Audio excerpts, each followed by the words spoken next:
توی بازی ردد ردمشن 2 یه شخصی وجود داره به نام عمو فرانسیس که میتونه توی زمانهای مختلف سفر بکنه و توی این ویدیو قراره با هم دیگه بریم و با عمو فرانسیس سینکلر آشنا بشیم. فقط قبل از شروع ویدیو اگه از این ویدیو خوشت اومد یادت باشه که جلوتر حتما دکمه لایک رو یه نوازشی بکنی و اگر هم تا الان چنل من رو سابسکرایب نداشتی برای ویدیوهای بیشتر حتما بکوب روی اون دکمه سابسکرایب بی ساب شده. دمت گرم.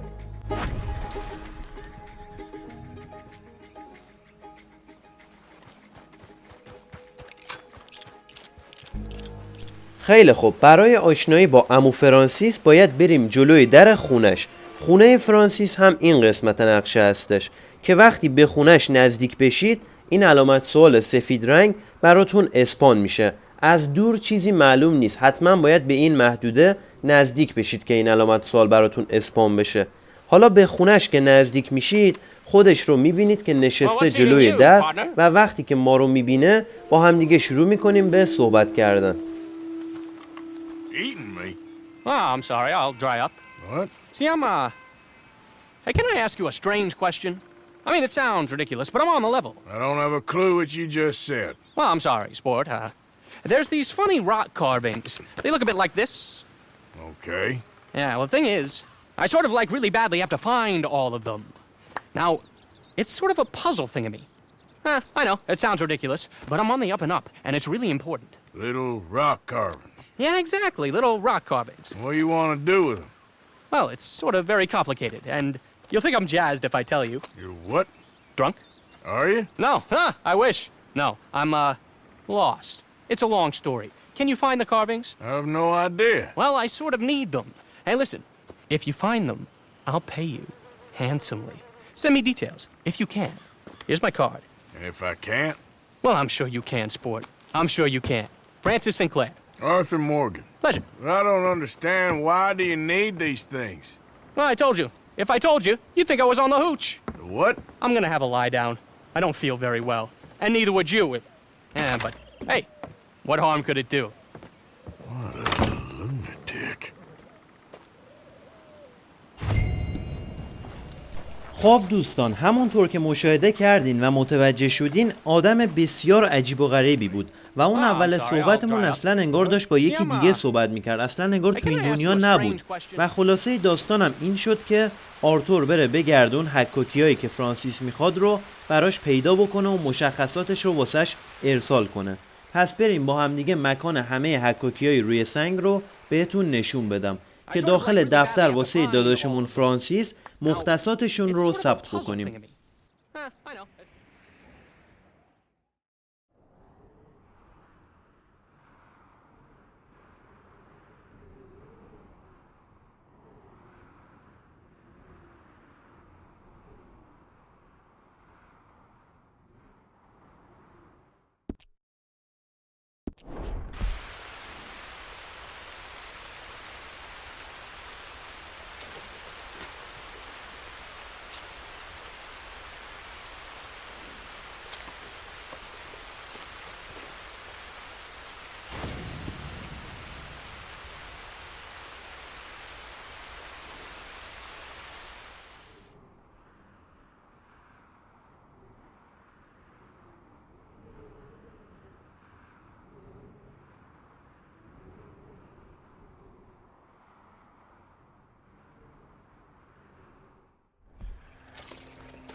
خب دوستان، حالا که همه حکاکی‌های روی سنگ رو پیدا کردیم و داخل دفتر مختصاتشون رو ثبت کردیم، باید مختصات رو پیامک بکنیم برای عمو فرانسیس.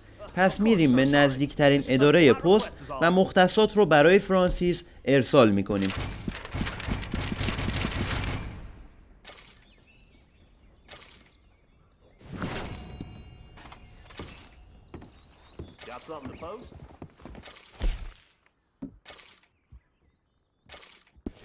Thanks for your assistance.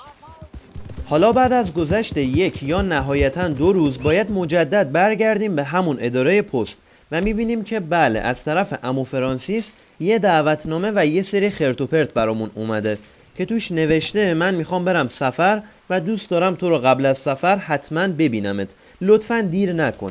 و بعد از خوندن دعوتنامه اگر نقشه رو یه نگاهی بندازیم میبینیم که بله، قسمت دوم این داستان هم توی همون لوکیشن قبلی یعنی خونه عمو فرانسیس اسپان شده. پس حرکت میکنیم به سمت خونه عمو فرانسیس.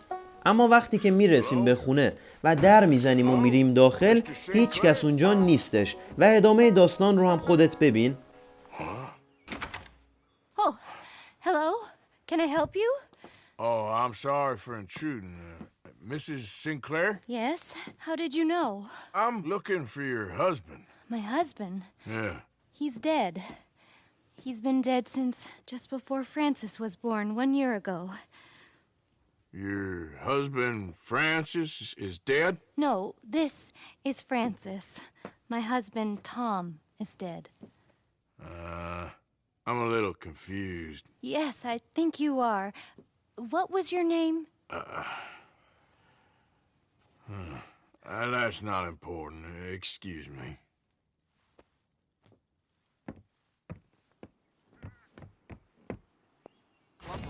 خب دوستان، امیدوارم که شما هم مثل من پراتون ریخته باشه. آرتور بنده خدا این آخر داستان وقتی داشت از خونه میرفت بیرون دیگه واقعا گیج شده بود و ترسیده بود. حقم داشت. خب فکر کن اول داستان ما فرانسیس رو اینجوری دیدیمش و باش صحبت کردیم، بعدش یه مدت بعد که اومدیم دوباره ببینیمش خانومه میگه ایناهاش بغل منم مادرشم.